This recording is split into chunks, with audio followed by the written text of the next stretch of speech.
This is MacroVoices with hedge fund manager Erik Townsend, the free weekly financial podcast targeting professional finance, high net worth individuals, family offices, and other sophisticated investors. MacroVoices is all about the brightest minds in the world of finance and macroeconomics telling it like it is, bullish or bearish, no holds barred. Now, here are your hosts, Erik Townsend and Patrick Ceresna. MacroVoices episode 335 was recorded on August 4th, 2022. I'm Erik Townsend. This episode of MacroVoices was made possible by Respect Energy, a leading European trader of renewable energy and a one-stop shop for all green energy investors. David Hay, the man who coined the phrase Greenflation, is back to join me as this week's feature interview guest. We'll get an update on the Greenflation trend, talk in detail about the formative global energy crisis and where it's headed, and also discuss equities and precious metals. Then we'll have an abbreviated postgame segment this week in order to accommodate travel schedules. And I'm Patrick Ceresna. Erik, let's jump to the S&P 500. Another week of the market crawling higher. We're approaching those June highs around 4,200. What do you make of this market? Well, it's fascinating to me, Patrick. I guess the reason for the spirited rally we had yesterday was that Nancy Pelosi's visit to Taiwan did not immediately begin World War III. They didn't shoot down her plane, as there had been some threats associated with. So I guess that was cause for screaming celebration.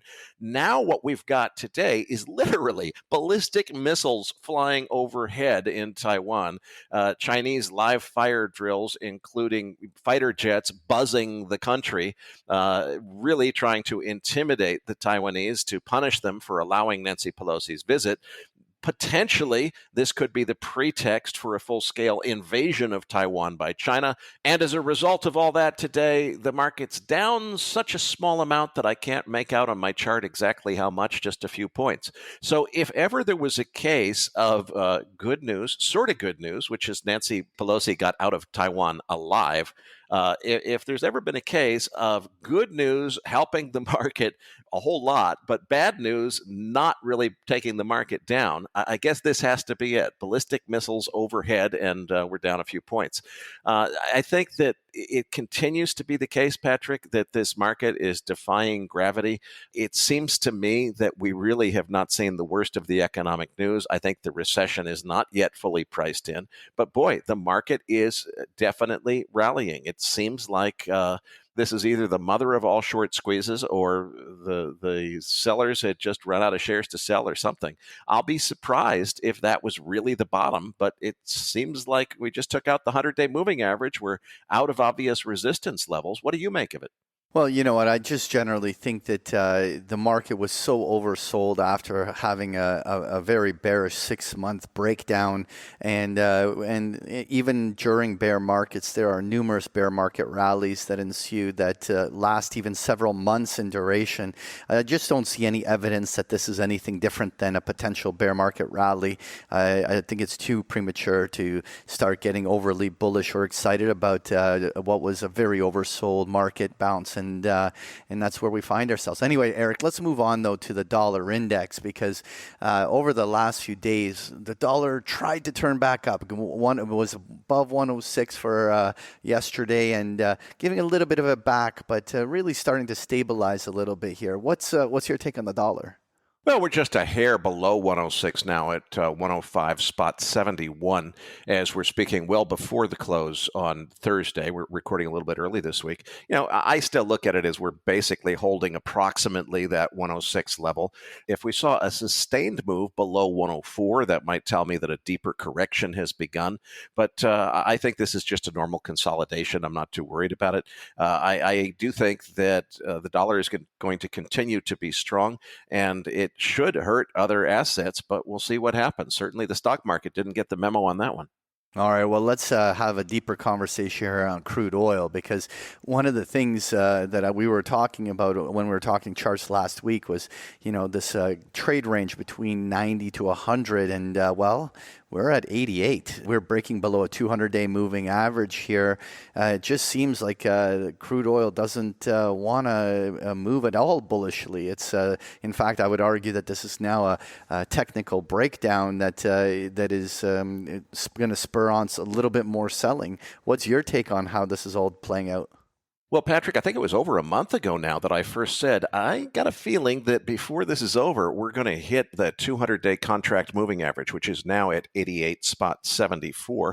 I was planning to say on today's show, as I made my notes yesterday, I'm pretty sure we're going to hit it. And of course, the market beat me to the punchline on that one. We're below it now at 88.12 as I'm speaking. It will be important to see whether we can recover above 88.74 before the 2:30 pit close today. We're recording this show before that, so you'll have to check the closing print yourself in order to find the answer to that one. But one way or another, I don't think the selling is over. The market structure has changed, and it's really kind of interesting, the news flow that's caused that, because what happened on Wednesday, which was a real roller coaster ride of a day, was before the U.S. market even opened, OPEC announced that they were going to increase production by only a de minimis 100,000 barrels per day starting in September. Bloomberg's Javier Blas, I think, gets the comedy award for this week when he tweeted, I fear that President Biden may have consumed more barrels of oil flying Air Force One over to Jeddah and back than OPEC is going to release in extra production capacity in the month of September. And of course, that's an exaggeration, but not by much. Now, what's most interesting out of the OPEC announcement is not the 100,000 barrels, but they stressed very emphatically that they can't go any further because they have to reserve what precious little bit of spare capacity they have for an emergency. Frankly, the way I read that one, folks, is I don't think they have any spare capacity. I think they're pedaling as fast as they can already. Maybe Saudi Arabia and United Arab Emirates have a little bit of spare capacity, but the analysis that I've read says at 11 million barrels, which is where Saudi Arabia is going to be starting in September, yeah, in theory, they can dial up to 12 million barrels, but most analysts are saying they can't sustain that indefinitely. Maintenance requirements will get them back below that 11 point something. So even the extra million barrels of spare capacity, which is all that seems to be left in the global market, isn't really there as far as I can tell. That seems like profoundly bullish news. Sure enough, it caused crude oil prices to skyrocket $3 higher in a matter of minutes. But you know what, Patrick? As soon as the U.S. market opened at 9 a.m., all of the sudden the selling began, took us right back down, fully retracing that entire OPEC move up before inventory even came out. Then U.S. inventory was released at 10:30 in the morning on Wednesday, reporting a 4.5 million barrel build on inventories. Not a drawdown this week, but a build. Now, in reality, it was really a 0.2 million barrel, 200,000 barrel drawdown, but it was offset by a 4.7 million barrel draw from the SPR, which made up for it, makes it look like the headline number is actually a build of 4.5 million barrels. Cushing, Oklahoma, also building 1 million barrels. Gasoline building 200,000 barrels. Distillates was the only drawdown on the board, drawing down 2.4 million barrels. U.S. production remaining unchanged.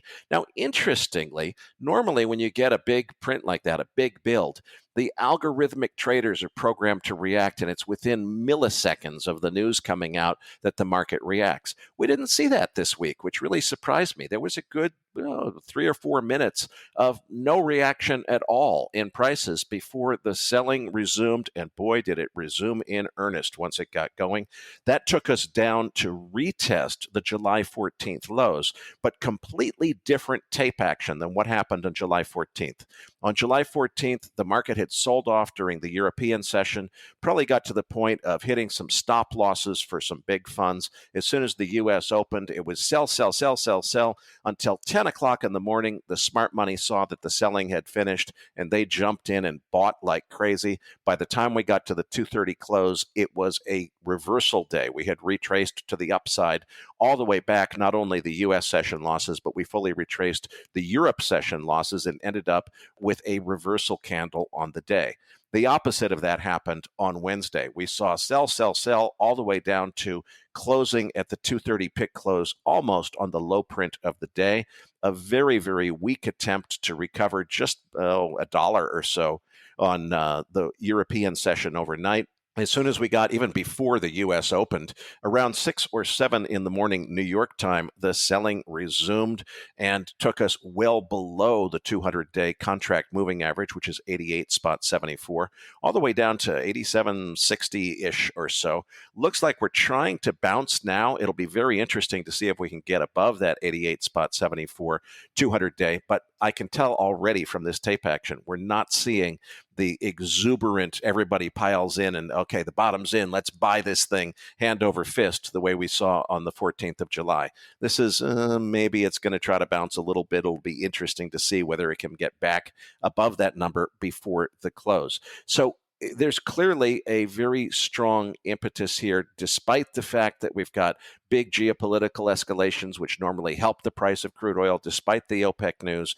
Everybody's focused, I think, on worsening economic data and expectations of a deeper recession. So I think there probably is a lot more selling to come. It's because of expectations that demand is going to collapse. EIA reporting that there's much lower gasoline demand. That's probably one of the big drivers for the bearish side of this. Does that mean that Adam Rosenzweig and I get egg on our faces and we were totally wrong about the energy crisis that we think already began? I say no, absolutely not. With the strongest conviction I've ever had in my career, I think we are at the early stages of a multi-year energy crisis. But it looks like demand destruction is going to hide that from most people for could be several more months, or as long as it takes for this recession to play out. And I won't be surprised if we see considerably lower prices from here before this is over. Now, separately, we don't have time to get into it today. Maybe we can do a post-game segment on this in the future. Backwardation has collapsed completely in the crude oil term structure. Normally, that's an extremely bearish sign, and the fact that it has collapsed, I think, has probably contributed to this selling. The thing is, did it collapse for organic reasons, or did it collapse because everybody is front-running the expected buying of long-dated futures at the back of the curve, which is the White House policy that was announced is how they're going to handle this SPR draw of another 20 million barrels. So what is that front-running doing to artificially collapse the term structure and distort that signal? That's a really difficult question. We don't have time for it in the market wrap. Maybe at some point we'll cover that in a post-game segment. All right, well, let's move on to gold, because on Tuesday, it made a good push right up to 1,800, where the May lows were, and was a key fib level. And gold looked like yesterday was rolling right over. And then here we are today with another solid push to a week high, and we're holding above 1,800. It just seems like suddenly gold is getting bid. What's your take on gold? Do you think that this could be a turn? Well, that's interesting, Patrick. I almost have an opposite perspective than you do. The way I see this is gold is, among other things, supposed to be a geopolitical conflict hedge. You know, when wars start, gold tends to spike up. We literally have China responding to their disapproval of Nancy Pelosi's visit of Taiwan, with fighter jets buzzing Taiwan, live missiles being fired over Taiwan. China is trying to send a signal that could be the pretext for a full-scale invasion of Taiwan, and gold has only moved a few bucks. I would have said almost the opposite of what you did, which is I would expect gold to get a much bigger bid, considering what to me is a pretty big deal geopolitically. I guess I see both the Russia conflict and the China-Taiwan conflict as having the potential to grow into a major conflict between global superpowers, United States versus Russia and China, not just the little proxy wars that we're seeing so far. I guess the rest of the market doesn't see it that way, and maybe that's why gold's not catching a bigger bid than I would have expected. But I think this is happening because of these geopolitical events. What I want to see is, can gold continue this rally when it's not being fueled by that news? Because as you said, it looked like gold was starting to roll over for the last couple of days. Well, then you got missiles flying this morning, and that's helped to put a bid under it. Will it last? That's the question on my mind. Well, if I was to push back on your pushback, one thing to consider is that typically, while your view that gold would typically respond to that is correct, often that would also, though, have sent the intermarkets completely into a panic mode. Usually, you'd have big currency moves, big moves in oil markets, which is sort of happening. But you would also have seen a lot of moves in bonds and interest rates and other variables, and really the market's been very calm. And so gold's response has been calm, but really so has the whole intermarket landscape. So I don't know. It maybe it's all relative, but nonetheless, let's touch on that 10-year Treasury yield, which obviously the last month has seen us break down, or at least the last 2 weeks has seen us break down below 3%. We got almost down to 2.5% before earlier this week. A little bit of a bounce back. I mean, we're at 270, still far from the 3% level, but it really looks like interest rates have put in some at least short-term top and maybe even an intermediate level high. What's your take on interest rate trends? Well, Patrick, as I've said for several weeks, I really don't have a directional call or any strong conviction of where we're headed. I'm looking at this more of a barometer to tell me what's going on. Seems like inflation concerns are starting to come out of the system. Maybe inflation is about to come under control. I'm skeptical. We'll see what happens. But certainly all that fear that was driving interest rates well above 3% seems to have come out of the system. Maybe inflation really has peaked. We'll see what happens. Well, this week's feature interview guest is David Hay. Erik, why did we get David back on the show this week? David is the guy who coined the phrase Greenflation, which he explained in his last interview on MacroVoices. And I just think that it was incredibly prescient of him to notice that trend, because a lot of what we're seeing and what President Biden has even acknowledged in his messaging, he's saying, look, don't think about this as inflation. Think about it as just the expense that we have to pay for a very important and necessary transition to a climate-sensitive green economy. Well, at least finally, we're admitting that this stuff doesn't come free. And if you want to have these climate-driven priorities, it's going to cost something.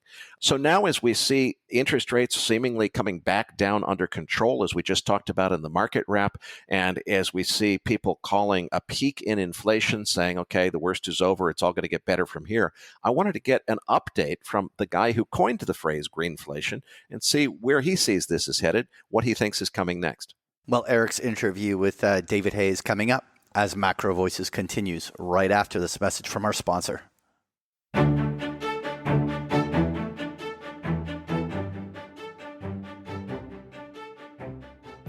If you invest to bring about a world powered by green energy, you should meet Respect Energy, a leading European trader of renewable energy that serves as a one-stop shop for green energy investors in Europe. Respect Energy brings together independent power producers, accredited and institutional investors holding assets in renewables, or undertaking investments in new green energy production, such as wind and solar photovoltaic power plants. More than 600 institutional and accredited investors have already entrusted Respect Energy with the sale of their electricity production, portfolio management, O&M services, EPC, and project development. If you want to invest in green energy in Europe with the help of a trusted partner, contact Respect Energy today and ask for a tailor-made solution. For more information, visit respect.energy.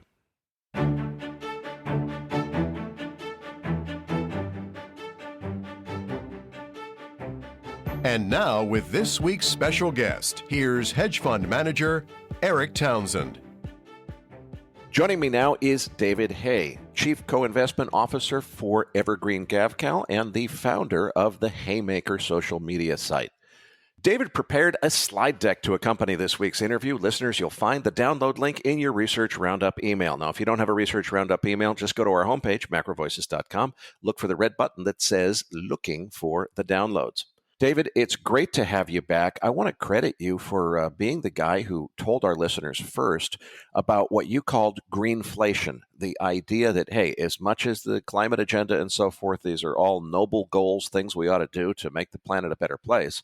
It doesn't come for free, and you have to consider that these policy initiatives mean that it will introduce inflation into the economy. Well, boy, you sure got that one right. So congratulations on that call. I'd like Thank to you, Erik. ask you for an update. You definitely called this one.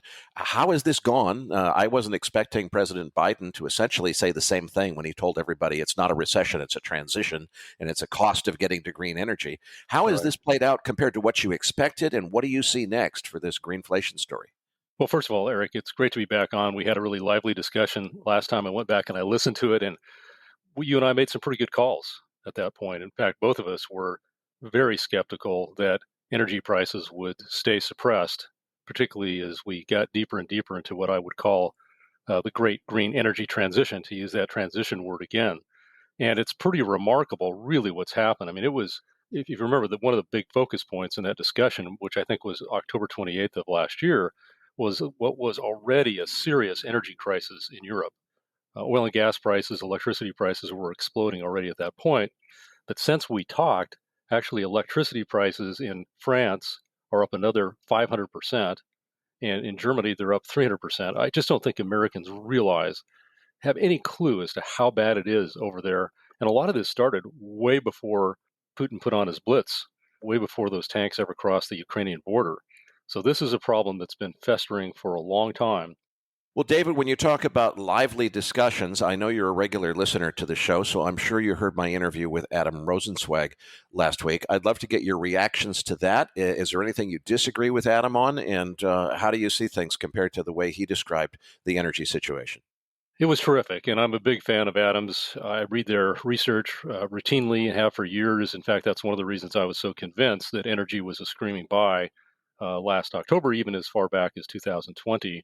And one of the points that he made in your recent podcast that I thought was quite fascinating, something I'd picked up on, is this Freeport LNG outage, which is a very big deal because Europe, and we've already talked about how severe their energy shortages over there, so they desperately need U.S. LNG. And a few months ago, there was an explosion at the Freeport LNG export facility in Texas, and that took off about 2% of U.S. exports to Europe. So we export about 10 billion cubic feet a day. We produce about 90. So it's significant. It's about 11% of total U.S. production that's now being directed to Europe. And again, those guys need it very much. And it's almost life and death for them. And so when that was taken off, you would have thought there would have been a glut of natural gas in the United States, at least until that plant came back online, because you weren't getting it out to Europe at the same rate that you were before the explosion. As he pointed out, what's shocking is that we're actually seeing natural gas inventories, continue to contract in the United States. Very different than what the expectations were when that plant first came offline. So it is just remarkable to think about where gas is trading in Europe right now. It's $58 per MMBTU, which is million British thermal units. But as I often say, and this is a pretty loose analogy, it's kind of like a gallon of gas. I mean, usually natural gas in the United States kind of trades somewhere around a gallon of gas, maybe a little bit more, a little bit less. So imagine it would be like $58 gasoline that they've got over there.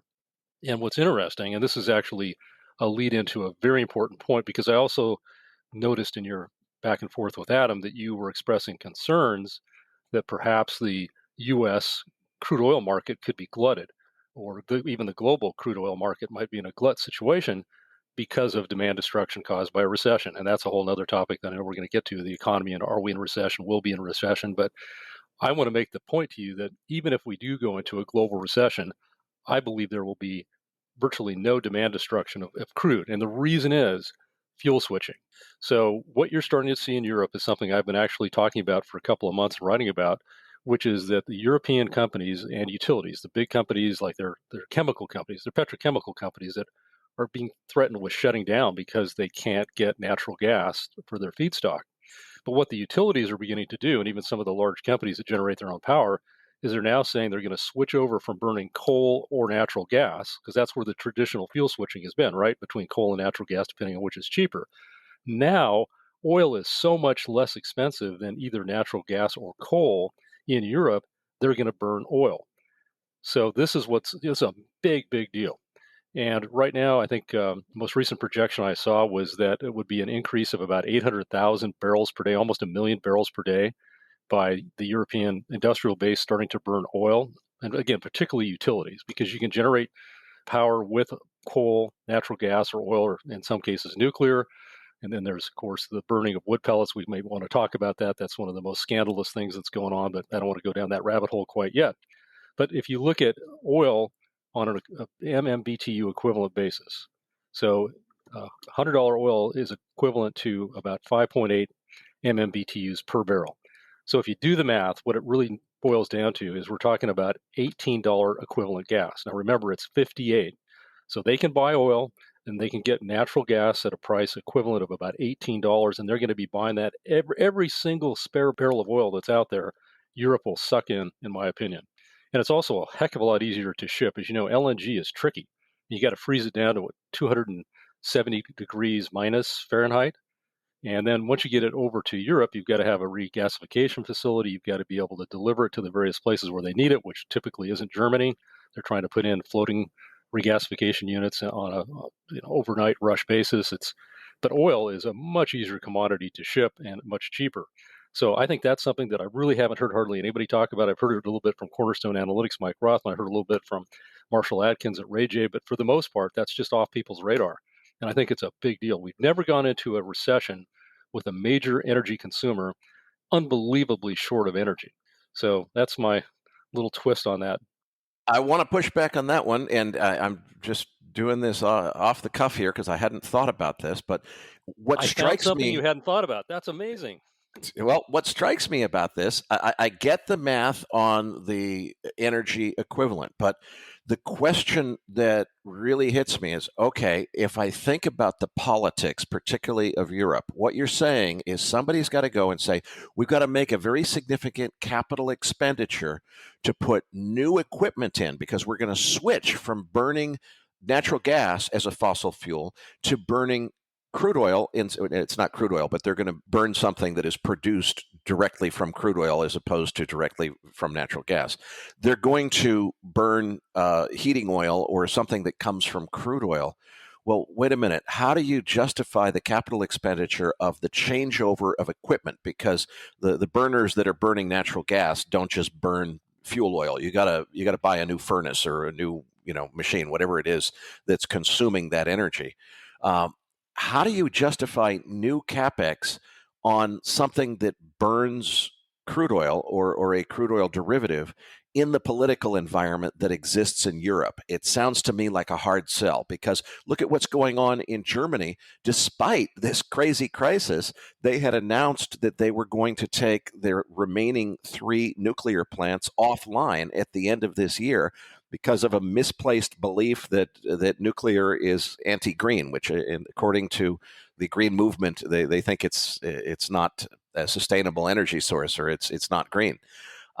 If you can't keep your nuclear plant running, which doesn't require switching any equipment over, how do you justify buying and installing new equipment to burn a fuel which you're supposedly committed to phasing out? Okay, well, I appreciate that. And I would say that forget my opinion and my whatever I'm going to say beyond this first point, which is they're already doing it. So there, if you track, you can go to go online and look at these large companies in Europe, but again, including utilities that are already making this switchover. So they're doing it. So obviously they feel it's justifiable. I would go one step further and say they really have no choice. I mean, it's almost like whatever the cost, because equipment cost relative to the price differential between oil and natural gas is so immense. And also, too, realize that fuel switching has gone on for decades. It's just typically between natural gas and coal. So it's not that difficult. I would actually argue it's easier to switch from natural gas to oil because you're going liquid to gas, almost quasi-liquid versus coal. But it's just not really been done. And why hasn't it been done until recently? And again, it's happening already, so it's not conjecture. But in the past, nobody really thought about it because, as you know, for years and years and years, decades, natural gas was a lot cheaper than oil. Coal was a lot cheaper than oil. Coal was usually the cheapest of all, although there were times when natural gas crashed in price and it became more attractive than coal. And it's certainly more attractive from an environmental standpoint. It burns much cleaner, as you know. So it's happening.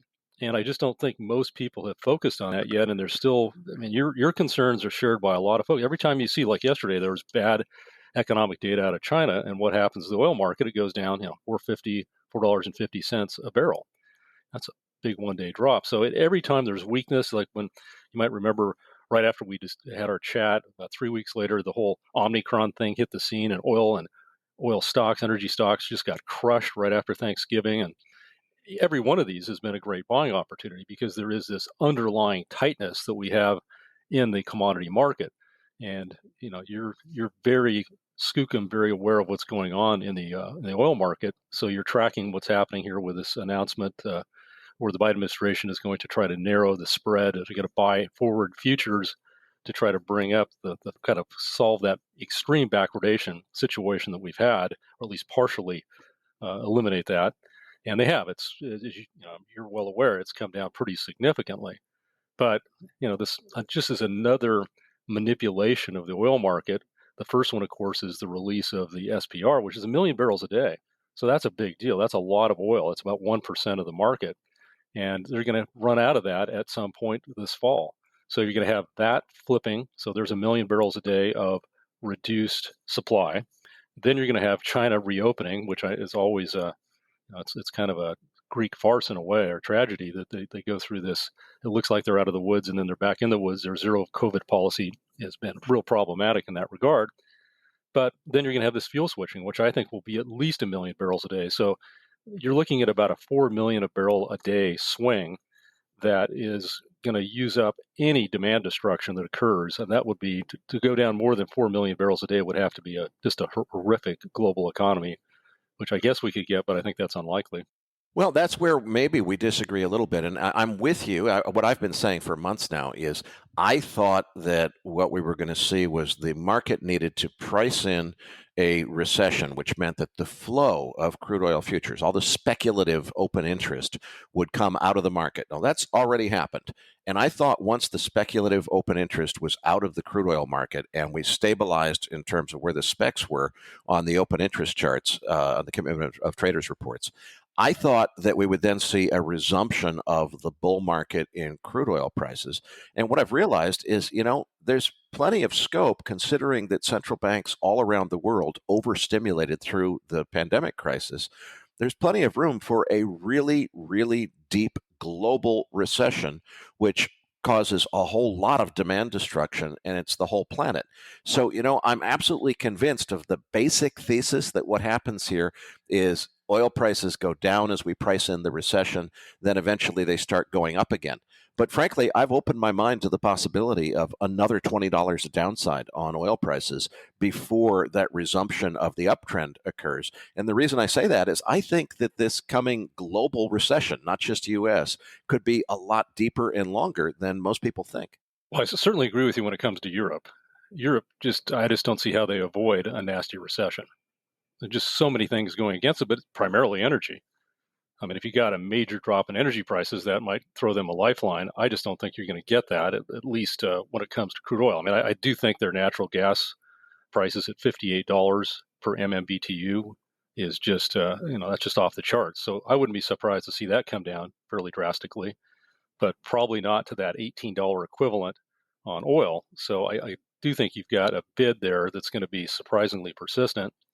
And then you got to look at China. I mean, China's already gone through a slowdown. So I'd say that at some point, they've just got to live with COVID and make the decision that they're going to get back to life as normal. I mean, you look at the experience of Sweden and Norway and how they have behaved in a much less panicky way with regards to COVID, and they've had really a pretty comparable experience to most other parts of the world, and in many cases, way better than, say, the Northeast United States in terms of death rate per million. I think this panic that we've been in for the last more than 2 years over COVID is probably behind us, and I think eventually China will adopt that kind of a mindset too, and their demand's down about 2 million barrels a day, so them coming back to normal is a very big deal. Then you got India, which has got 1.4 billion people, and that's they're definitely a major user of oil, a growing user of oil. So I think there's some real lasting demand drivers. But then look at supply. And if you look at the supply right now in the United States, I mean, we're way below where the normal level, the 7-year average. It's something like over 200 million barrels below normal right now. So we've got very tight inventories. And so, you could be right. Anything's possible when it comes to the financial markets. And to your point, when you look at the level of financialization of trading of the crude oil market, you probably know this stat better than I do, but I believe it's about 28 to 1. In other words, about 28 times as much paper trading in the oil market versus the physical market. And that's in most commodities, it's more like 4 or 5 times. So what the financial markets decide to do, and a lot of these are, of course, programmed by algorithms, and they see recession, in the beige book, and the recession readings in the Fed's beige book are just off the charts. So that naturally puts a lot of financial selling pressure on. But as you point out, a lot of that's played out. And the lowest they were able to get oil prices was to about $90 a barrel, and then it had a nice rebound. So I think the assumption is that in a recession, oil prices go down. The other assumption is in a recession, interest rates go down. I'm not sure either one of those is going to happen this time, but that's, of course, a whole different subject when you talk about interest rates. Well, I think it's important, too, as we go back to the fuel switching idea. As you point out, there could be profound differences between the company that is consuming fuel oil versus the company that's consuming natural gas for the reasons that you described. But at the end of the day, if you aggregate the global supply that's available of both natural gas and of crude oil, and you include all of the spare capacity, that's the ability for producers to make more than they're making now by, turning up the dials and producing as much as they can, it's still not enough to return the global economy to pre-pandemic normal. We can't get there from here, and we've made policy mistakes that are going to prevent us from getting there for years to come. So although that pain is going to be concentrated depending on what kind of fuel you're burning, at the end of the day, the big picture is we don't have enough energy to get the world back to where we were. And this whole idea that it's a green transition and it's all a good thing, I think this is a case of trying to phase out the old before the replacement was phased in. It's all a great idea, but we don't have the new green energy or enough of it to run the global economy. We still need fossil fuels, and we're disfavoring any new investment in fossil fuels or in petroleum refining capacity. And we've gotten ourselves into a really, really difficult position here. David, now that we've seen the rally in energy prices that you and I both predicted back in October when we last spoke, that definitely came true. Now we've also seen the steep correction that I've described on the podcast since before it started, which was at some point we had to price in the coming recession. Seems like it's mostly priced in or almost completely priced in, or maybe it's got more pricing in to go. But at some point, though, it gets fully priced in. At that point, do you see a sharp resumption in energy prices, or do we just muddle along and the already high energy prices stifle the economy to the point where we don't get the growth that brings the demand back online? How does this play out from here? Well, I wish I knew. Absolutely. I have some inclinations, and one of my inclinations is that oil prices are going to have another spike up. And one thing as we were going back and forth, we didn't really talk about was Russia and how much Russian oil is going to come off the market. And so far, they've been pretty clever about getting around the sanctions. But I do think there's going to be a loss of Russian production, demand and supply. So if you're a buyer of Russian crude, obviously a lot of countries won't do that. Other countries such as India say, sure, sign me up, I'll take that cheap crude.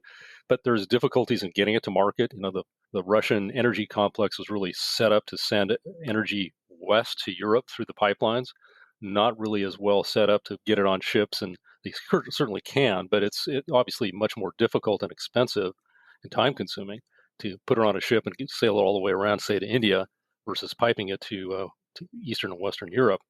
So that's another issue. I mean, originally the IEA was saying that Russia was going to be down 4 million barrels in production, or at least in terms of demand for that production, and that's really not turned out that way. But there is going to be a loss, and guessing how much that is, I would say probably 1 million to 2 million barrels. But that's just another supportive factor for pricing. But I think we should also give ourselves a little pat on the back, because I did go back and I made a note of what the S&P had done from that time where we had our last chat, which is it's down 10%, the Nasdaq's down 17%, the energy ETF XLE is up 36%, even the midstream is up 15%. So those are huge deltas. And as you know, when we were both positive on energy back at that time, that was a very non-consensus view. There were so many people in our business that felt that energy was uninvestable, and it turned out that was just a horrible decision. And even with the big rally, and it's what 4% of the S&P, so it's still a very, very small percentage of the S&P.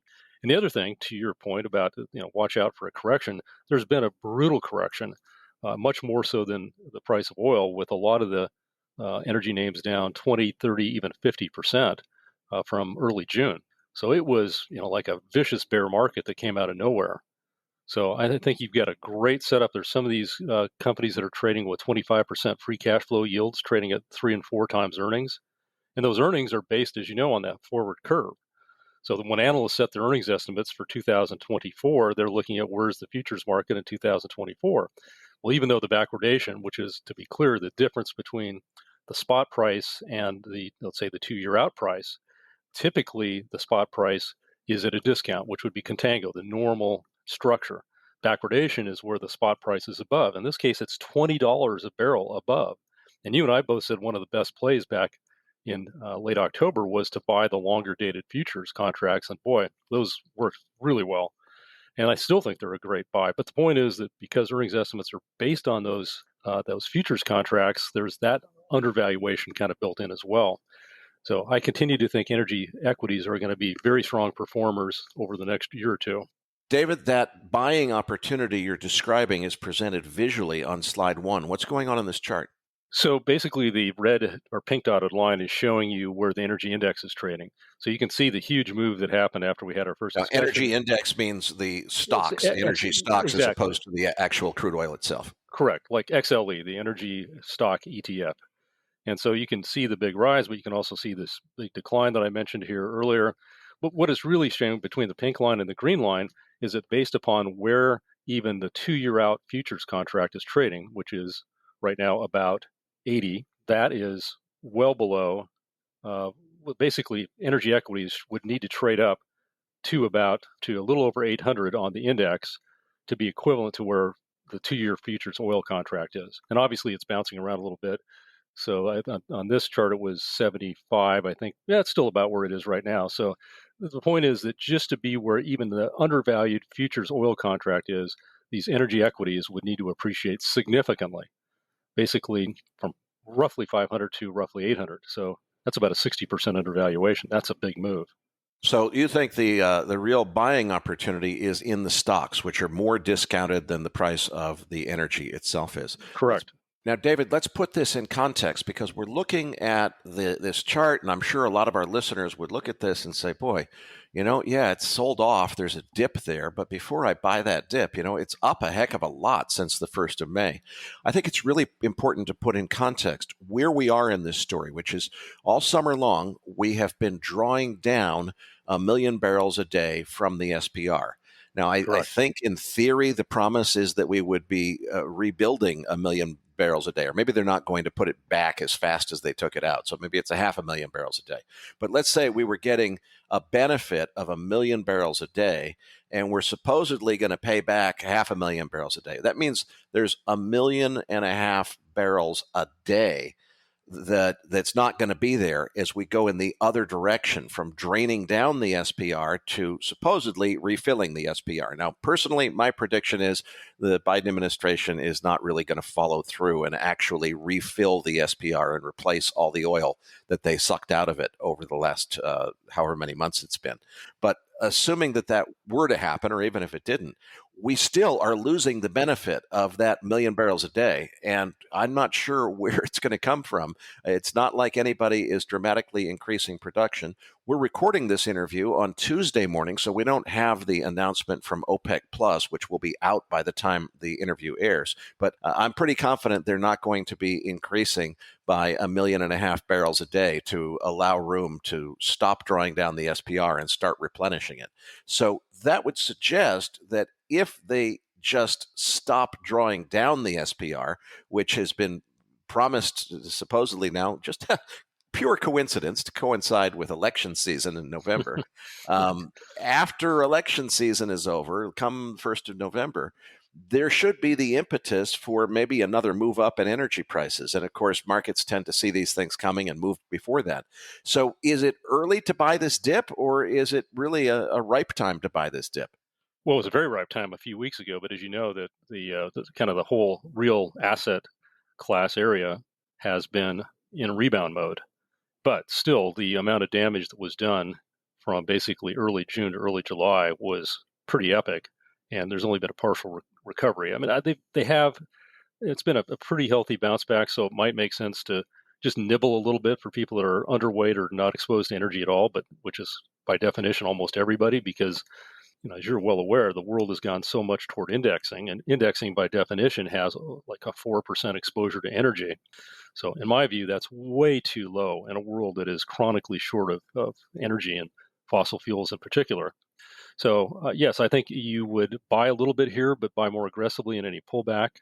I mean, if we look at chart 2, it shows what you were describing, which is this incredibly low level of oil in the United States. And this is actually a global phenomenon. It's not just the United States that has got extremely low crude oil inventories. And as you point out, it's despite all this oil that's been released from the SPR, 1 million barrels a day. That's really a significant number, and it's going to stop sooner or later. And you did make a good point, too, that I really didn't, which is at some point it's going to go the other way. It needs to be replenished. Now, how soon they replenish it, who knows? That is, I agree with you, much more of a political decision than a real decision, but it's getting dangerously low. So I think it's just a matter of time. I guess by 2024, probably more likely that you'd start to see it being replenished in a fairly aggressive way. But regardless, inventories are super low, and these inventories at this level indicate prices much higher than where we are currently. Now, if we look at slide 3, you kind of touched on this before, but just this impracticality of what's being attempted in the great green energy transition, and yet hydrocarbons still dominate the global energy mix, which is what slide 3 shows. And interestingly, it's not really the developed world that has been behind that. It's the developing world, countries like China, India, Indonesia. So many of the developing countries have been relatively low hydrocarbon users, and now they're really ramping up. And one of the areas where the U.S. energy industry is doing a great thing is by exporting propane, where in a lot of the developing world, they don't have any. You can't flip a switch and turn on the gas or the lights. It's basically a wood burning, or it's even dung burning, and usually with very poor ventilation. I might have touched on this last time, but the World Health Organization estimates 2 to 3 million people die every year from breathing poor air from their own homes, within their own homes. So getting cleaner burning fossil fuels to them is a humanitarian favor that we're starting to do for the rest of the world. Now, let's just play devil's advocate here. You know that I passionately agree with you. I think that we are in the very early stages of a global energy crisis, which is going to be crippling to the global economy that's going to last the rest of the decade. But there would be people on the other side of this argument who would say, look, you guys are totally missing the point. The reason President Biden is talking about this great transition, the reason the World Economic Forum is talking about this, is that wind and solar, that's a tiny little percentage at the top of your chart, is about to take over, baby. We're not going to need all that oil and gas, because really soon now we're going to be developing a huge amount of wind and solar. That's the whole transition. You guys are missing the story. What would you say to that? Well, I'd say that there's very little doubt that wind and solar will continue to grow rapidly, though I do think the growth rate is likely to slow. And part of the reason why I think the growth rate is likely to slow is that a lot of these essential ingredients, if you will, are very expensive and in short supply. Lithium is, of course, one of the most important of all the green energy sources or resources, and it's gone up 1,000% over the last few years. And you're starting to see extreme jumps in pricing for other critical elements. I think copper is one that's, even though copper prices are down right now because of economic fears, but right now there's 24 million tons of copper that's consumed per year. Only about 1.5 million tons of that go into green areas, and that is going to go up significantly. S&P's got it at 50 million tons of total demand for copper by 2035. I think Goldman Sachs has got it at 30 million tons, and most of that increase driven by green energy needs. So what's that going to do to the price of copper? I know the folks at Goldman Sachs, Jeff Curry's team, they think copper is going to go absolutely parabolic at some point, but some of these already have. So that's one of the big problems, is that there's this assumption that you'll always have cheap materials for renewables. I don't think that's going to be true. And actually, the way things are trending, it's not true even right now. Well, I think it's important to consider that one of the most important materials, if you want to call it a material, that goes into any of these energy sources is capital. And look, let's look at this from the investor's perspective. You and I can agree that the world is about to face a really serious problem, which all has to do with fossil fuels and not having enough of them. We're not going to be able to get through this transition because we've underinvested in new exploration and production capacity. But wait a minute. For an investor looking at this, you could try to invest in solving that very important old problem, which is not a long-term strategic play. Or you can get in on the ground floor. Look at how tiny the wind and solar is at the top of your chart here on page 3. That has to take over eventually so that it's most of the chart. And world leaders are very clearly committed and dedicated to that. They're providing governmental subsidies to help the investments that are made in those sectors to grow. If I'm an investor, why would I want to invest in the old stuff when I can invest in the future, where the green energy is clearly where we're headed longer term? I would be, I don't know about you, but I'm certainly happy to acknowledge that my concerns about fossil fuels, I'm not saying it's the right strategic long-term solution. I agree that renewables are the future. But what are we going to do if all the smart people put their investments in the long-term future and nobody's investing in solving this problem that we have right now with oil and gas? I think that's the real conundrum. Well, I think you're precisely right, but I think that's, for a contrarian, that's actually really good news. I mean, you want to be where most people are not, where there's underinvestment. You want to avoid overinvestment. You want to invest, as I often quote Tony Deaton, Grant Williams' Yoda, if you will, that you want to invest in scarcity.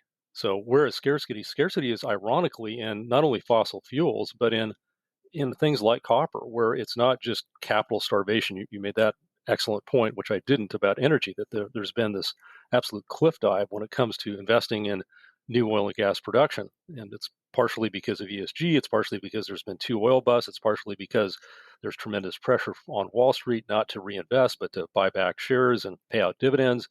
So you've got that really across the commodity complex. And many of these commodities are essential for the great green energy transition, like copper. So, I mean, that's another way to approach it, Erik, is to say, well, look, I believe it's going to happen. And I do. I think we're going to have millions of new EVs on the road coming up over the next 4 or 5 years. Now, how the grid's going to be able to handle that, that's another big question. What's going to happen to the price of those batteries? Because so many things, even solar panels, are starting to go up in price instead of down in price. So that's an issue. You've also got the fact that wind and solar are intermittent, and oftentimes they have to be backed up by things like natural gas plants. And also, a lot of the developing world look at renewables much more skeptically than we do. There's been some pretty bad outcomes with countries that have really tried to aggressively go only renewable. So there's going to be this ongoing demand from the developing world, and there's a lot more folks there than there are in the developed world. So that's the other thing I would point out too, is that when you think about who controls most of these critical materials for the great green energy transition, almost all roads lead to China.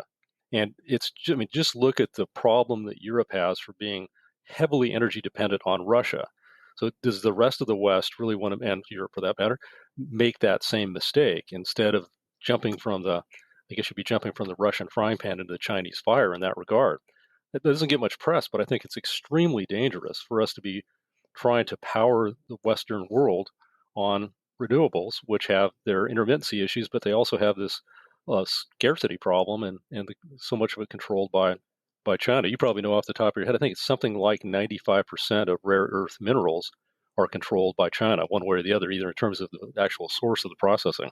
Yeah, it's ironic that if I understand this correctly, one of the main reasons for that is that China has more lax environmental controls. And although the energy that we're talking about, wind turbines are obviously a very green, renewable, good feeling environmental kind of thing, the rare earth elements that are needed to make the magnets inside the motors or the turbine generators for those things, as I understand it, it's a very ugly mining process that's not environmentally friendly at all. China's willing to do it and take the environmental risks that I don't think you can compete with China elsewhere, because most other jurisdictions, as I understand it, would not tolerate the environmental impact of that kind of mining. I don't know very much about it, but boy, it's very interesting that this on the day that we're recording this interview, just a couple of hours before we began recording, Nancy Pelosi landed in Taipei,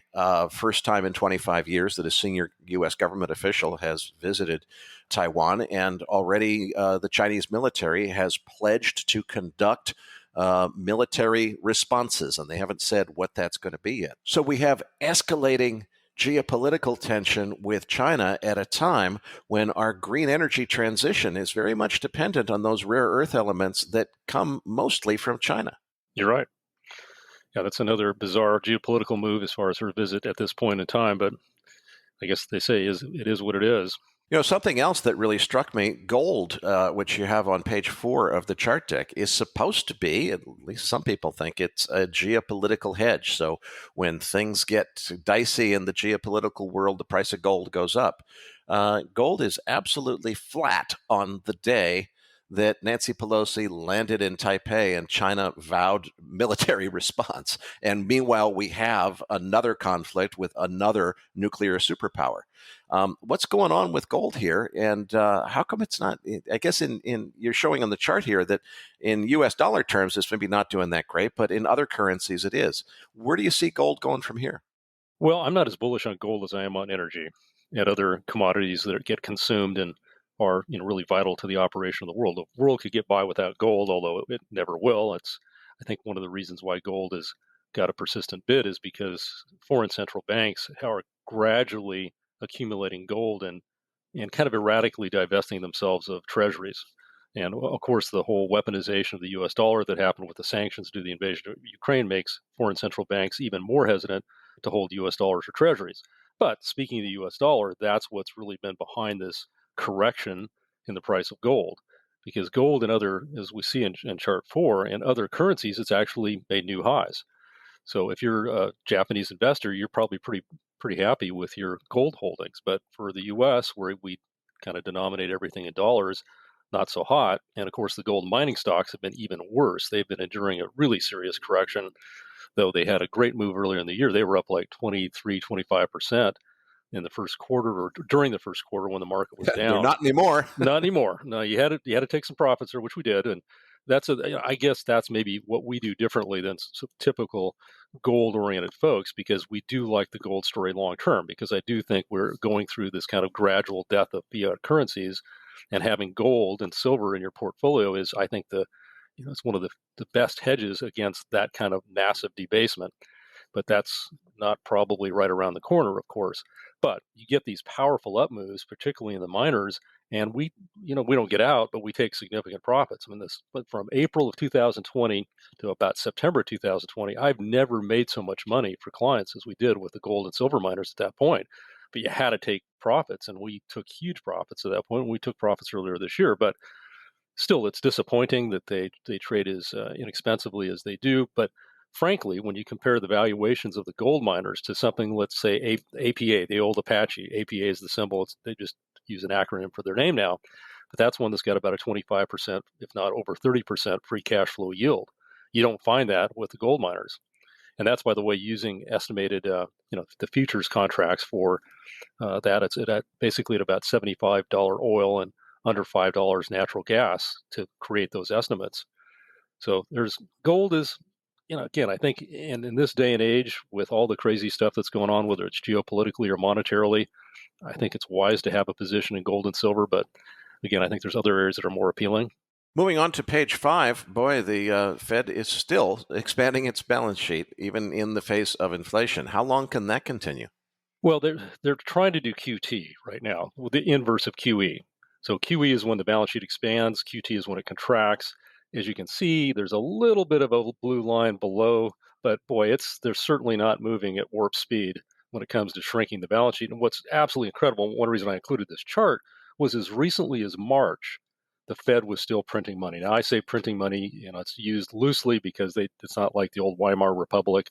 They don't create, trillions and trillions of dollars of dollar bills. They create reserves, digital reserves, which are used to buy treasuries to put them on or mortgage-backed securities, mostly treasuries, they put on their balance sheet. And what was really kind of a head fake for a lot of folks was when the Fed first did QE1, QE2, QE3, and I would argue QE4 was the September 2019 intervention in the repo market where they started printing again 80 billion a month, and that's before COVID. But what really changed the game was that when COVID happened, instead of the Fed just printing, the government stepped up and was spending every bit as much money as the Fed was creating. So we ran about a $7 trillion deficit there for that post-COVID period, and the Fed bought most of that with their magical money machine. So it's, it relates to the economy. It's a very intense debate right now, as you know. Are we going to have a recession? Are we in a recession? Because if the Atlanta Fed's number doesn't change, because as most listeners are aware, we've now had 2 negative quarters in a row from the Atlanta Fed on the economy. But it could be revised. And then you get people that are smart, and it's a good point. They'll say, hey, you can't have a recession when you've got negative real yields like we have, where, yeah, the Fed funds rate's 2 3/8, but inflation's almost 7 full points above that. And by the way, as you know, Erik, that never happened even in the 1970s. As maligned as Arthur Burns was as the Fed chairman back in those days, he would get the Fed funds rate up to and even beyond the inflation rate fairly quickly. There were 2 big spikes, both caused by energy, and he lagged a little bit, but he at least got interest rates a little, so if inflation was 9, he got to 10. It wasn't huge, it wasn't Volcker-esque, but he got the Fed funds rate real. And a couple times, the 10-year Treasury was 2.5% above inflation. Imagine if that happened today. We'd have an 11.5% 10-year Treasury. And what are we today, 260, something like that? So, there's the popular belief is that Jay Powell wants to become Paul Volcker. Well, before he becomes Paul Volcker, he better become Arthur Burns. Well, the thing that's striking to me, David, about page 5 is, look at that just insane overstimulation that occurred because of the COVID pandemic. And then you see that they continue to expand their balance sheet. We get one itsy bitsy teeny weeny little bar that's showing actual quantitative tightening, like we're actually sucking in the balance sheet. And what is the hottest topic in finance discussed more than anything else right now? The coming Fed pivot and how long it's going to take before they reverse direction.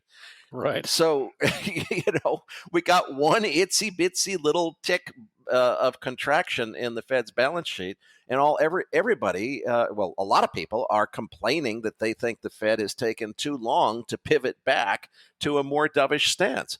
It doesn't seem to me that there's any realistic plan to ever actually, normalize the balance sheet to what it was before the 2008 crisis. I don't think that ever happens. I think you're right. I really doubt that. It's probably more likely that it's going to look more like the ECB's balance sheet and maybe eventually the Bank of Japan, which are much, much higher than where we are right now in terms of the Fed's balance sheet relative to the size of the economy. And if you wanted a visual of the negative real interest rates, just check out slide 6. It was really shocking. And you can see there's the 1970s on there and not even close. And again, kind of brief. And that's when Burns reacted and got interest rates up materially. David, let's move on to the rest of the slide deck. Looking at slide 7, I haven't seen this chart before. What's going on here? Well, it's pretty amazing that you would think more people would be agonizing about this. It basically shows that what happened in the first half of the year was the biggest wealth wipeout in financial market history, at least in the post-World War II period. Probably the 1930s were worse. So you had this triple whammy. You had a major stock market decline. You had the worst government bond market, according to Deutsche Bank, since 1788. Now, I've seen other ones going back to like 1917, something like that. It was an epic sell-off in bonds. And actually, I listened to your very, very well done podcast with Harley Bassman, who's another one of my heroes. He probably knows the bond market better than anybody else. He invented the MOVE Index, which is the volatility index with the bond market. And he was saying, I think we're in an era where the typical correlation between stocks and bonds doesn't work anymore. We're moving into that. And I would say we've moved into it. Not to pun on his volatility index, but the point is that in the first half of the year, stocks went down, bonds typically go up. Instead, they got crushed. So he's right. I think it's a new era, but I think it's already begun. He was more saying this is what's going to happen. I think it's already happened. I think it's pretty hard to argue with that. So you would think, the third part of the triple whammy was, of course, cryptos. And I think we should give ourselves a pat on the back about that, because you and I were both very negative on the cryptos last October when they were white hot, almost thermonuclear hot. And you look at what's happened with Dogecoin down 90%, and of course the blowups in Terra and Voyage and Celsius. The one that hasn't happened yet, though, is Tether. You and I both thought something would the Tether would snap, but I continue to believe it's just a matter of time. And I think when it does, that we're going to have another down leg in the crypto world. And you might have seen they disclosed an $840 million loan to Celsius, which is bankrupt now, and they still haven't performed an audit. I don't know how hard it is to audit of money market securities, but they can't seem to come up with one.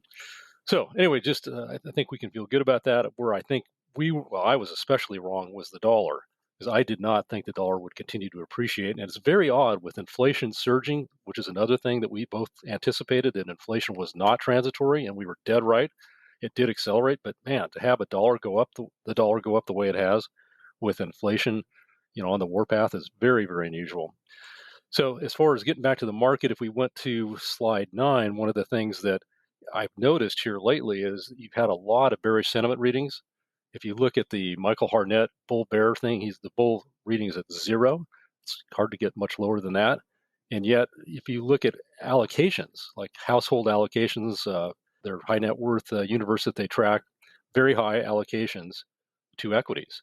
So what you basically have, I think, are a lot of fully invested bears.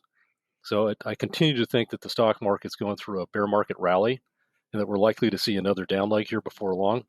But maybe it's important to talk about things that are attractive. And obviously, I've made the case for energy and for gold miners, but another area that has really gotten hit hard, though it's rallied a bit, are double B rated bonds.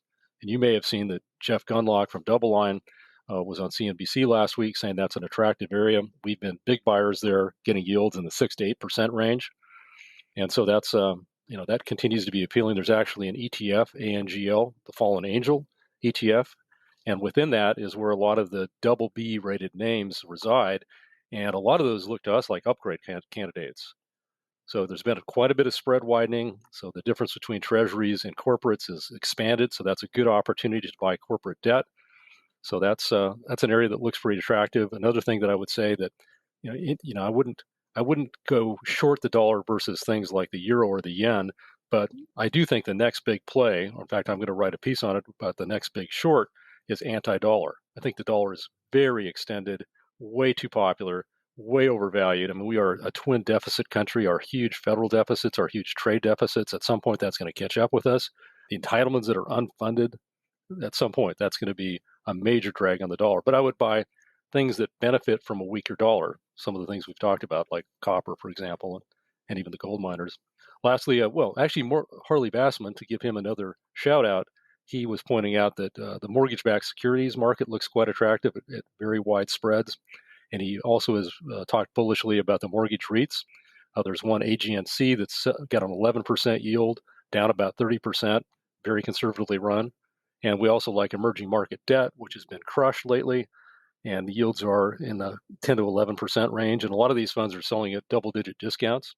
So the point is there's definitely places to put your capital, even if you share my negative view on the overall environment for now. David, I can't thank you enough for a terrific interview, but before I let you go, please tell us briefly, what do you do at Evergreen Gavekal, and how can our listeners find out more about your work? Well, believe it or not, we actually do research. As you can tell, we're definitely not indexers. We like to do individual security analysis, including of bonds, which is even more rare. But in addition to Evergreen Gavekal's money management activities and research activities, I also have a Haymaker website, which is obviously a play on my name. And it's actually easy to access through Substack. And we do both a Friday version, which tends to be a little bit more macro, and then Making Hay Monday it tends to be market specific, with specific trade recommendations and a couple of both an income and an equity portfolio that are tracked on a regular basis. Also, Erik, just real quickly, I did write, as you know, a book called Bubble 3.0, talking about how this is the third bubble, the biggest bubble of them all, the first being the tech bubble, the second being the housing, and they're all related. There was definitely a connection from 1, 2, and 3. And we got that out early this year because I was really of the belief that Bubble 3.0 was in the process of popping. Still believe that. I think that the evidence is pretty strong in that regard. We were particularly negative on what I used to call the crazy overpriced stocks, which are not so crazy overpriced anymore. Many are down 70, 80, 90%. So anyway, that book is available now and online at Substack. And also there's an audio book out for people who like to listen to things while they're working out. But basically it's an indictment of the Fed, and that the Fed is really just let us down hugely over the last 20 years in this country. That's really kind of the basic theme. Patrick Ceresna and I will be back as MacroVoices continues right after this.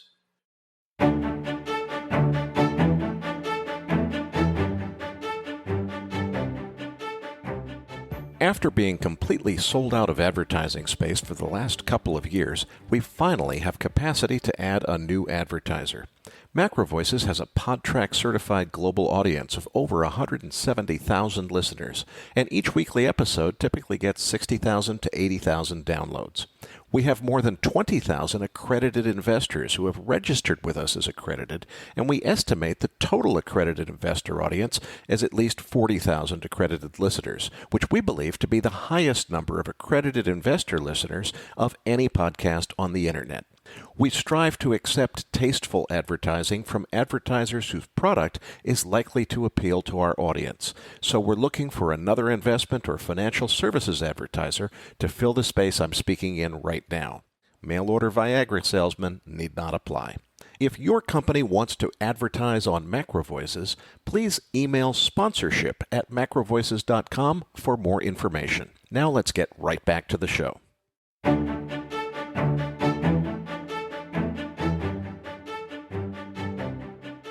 Now, back to your hosts, Erik Townsend and Patrick Ceresna. Erik, it was great to have David on the show. You know, his perspectives on gold and silver were interesting.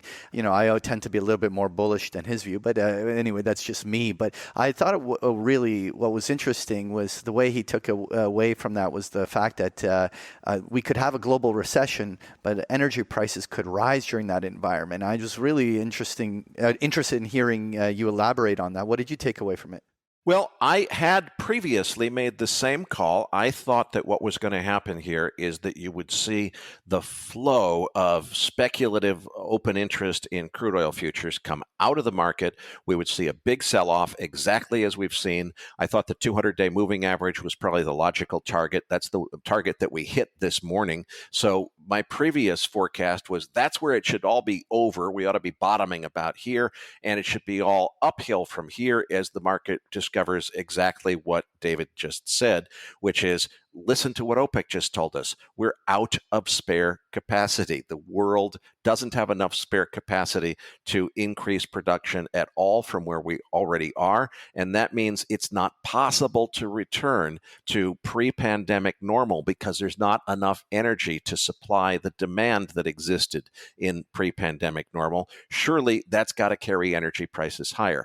Well, guess what, Patrick? You know better than I do that one of the most important rules of trading is you can't let your own view about what you think should happen get in the way of paying attention to the market telling you what is happening. And what is happening here is despite OPEC echoing the exact same view that David and I have been talking about. The world is out of spare capacity. Surely that should set the stage for prices to move higher. Well, guess what? We're selling off, and we're selling off hard on weakening economic data. And it's really important to remember, I have to remind myself, and maybe David does too, that unlike the stock market, which can be forward-looking and consider, hey, in the big picture of things, the world is out of spare capacity. This is an energy crisis. You know, the commodity markets don't work that way. They have to balance supply and demand in the here and now. And in the here and now, demand is starting to collapse. Everybody knows that there's a recession coming. I think the recession will probably be longer lasting and deeper than most people expect. That suggests that the weakening demand expectations are probably overstated, and they're going to actually be weaker than that. So my revised outlook, Patrick, is there's plenty of room for oil prices to move considerably lower from here, with a really big caveat, which is if Vladimir Putin should ever decide that he wants to use withholding energy as a tactic of economic warfare, despite the weakening demand, Russia has the ability to intentionally pull oil off of the market for the purpose of forcing prices dramatically higher.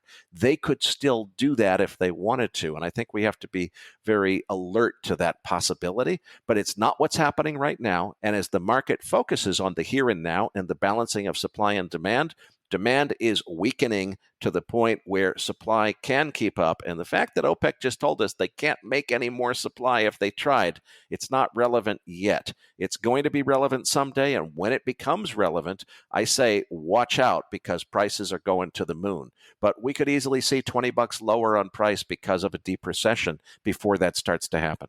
Well, you know, what's interesting is his comments on energy companies being a better opportunity. Obviously, many of these energy names went through a much deeper percentage drop than crude oil itself during this most recent pullback.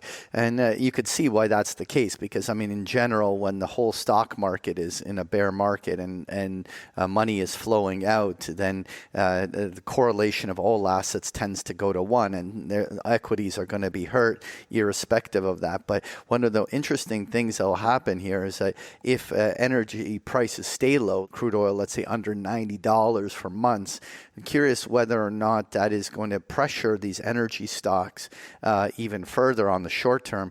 Ultimately, that resolves itself in a very bullish way, but certainly it'll be really interesting to see whether this continues throughout the second half of the year.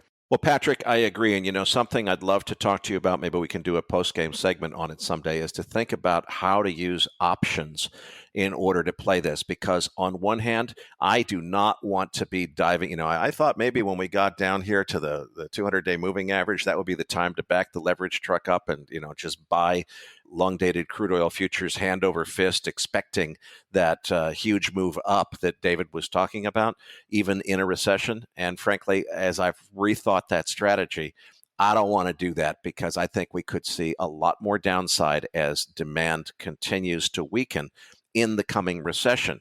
But hold on, there are these event risks, such as a further escalation of tension with Russia, or for that matter, now we've just kind of we poked the bear, now we've poked the dragon. Are we going to have a military escalation with China over this Nancy Pelosi visit? Seems like the market's not too worried about it. It's felt like a bigger deal to me than it seems to have felt like to most other people. If any of those things happen, you could see a very sudden move up in crude oil prices. Well, that's begging for maybe I ought to be, buying deep out of the money calls on crude in order to take advantage of the potential for a sudden spike up in prices. Oh, but wait a minute. Super high volatility with, yesterday we had a move up of $3 followed by a move down of $6. That you're paying through the nose for vol. So you can't just be buying calls here. You got to look at a more sophisticated strategy. I don't know if that's a ratio call spread or what the best way to play that is. Maybe we can do a post-game segment at some point in the future and talk about how to play this oil market for more sophisticated traders, because I got a feeling that some of your more nuanced option strategies would probably come into play here, but I haven't figured out exactly how to apply them. But we'll save that for a future episode. We're going to wrap it here for today's show. This episode of MacroVoices was made possible by Respect Energy, a leading European trader of renewable energy and a one-stop shop for all green energy investors. Patrick, tell them what's in this week's Research Roundup. This week, you're going to find a transcript for today's interview, as well as a link to the slides that David Hayes shared with us, including links to a number of articles that we also found really interesting. So you'll find this and so much more in this week's Research Roundup. That does it for this week's episode.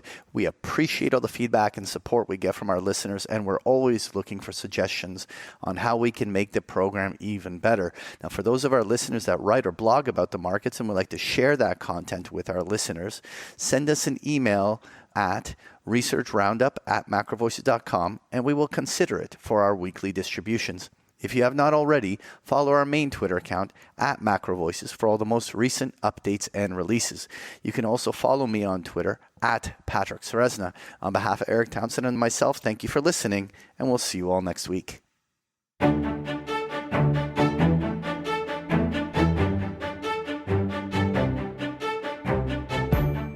That concludes this edition of MacroVoices. Be sure to tune in each week to hear feature interviews with the brightest minds in finance and macroeconomics. MacroVoices is made possible by sponsorship from BigPictureTrading.com, the Internet's premier source of online education for traders. Please visit BigPictureTrading.com for more information. Please register your free account at MacroVoices.com. Once registered, you'll receive our free weekly Research Roundup email containing links to supporting documents from our featured guests and the very best free financial content our volunteer research team could find on the internet each week. You'll also gain access to our free listener discussion forums and research library. And the more registered users we have, the more we'll be able to recruit high-profile feature interview guests for future programs. So please register your free account today at MacroVoices.com if you haven't already. You can subscribe to MacroVoices on iTunes to have MacroVoices automatically delivered to your mobile device each week, free of charge. You can email questions for the program to mailbag@macrovoices.com, and we'll answer your questions on the air from time to time in our mailbag segment. MacroVoices is presented for informational and entertainment purposes only. The information presented on MacroVoices should not be construed as investment advice. Always consult a licensed investment professional before making investment decisions. The views and opinions expressed on MacroVoices are those of the participants and do not necessarily reflect those of the show's hosts or sponsors.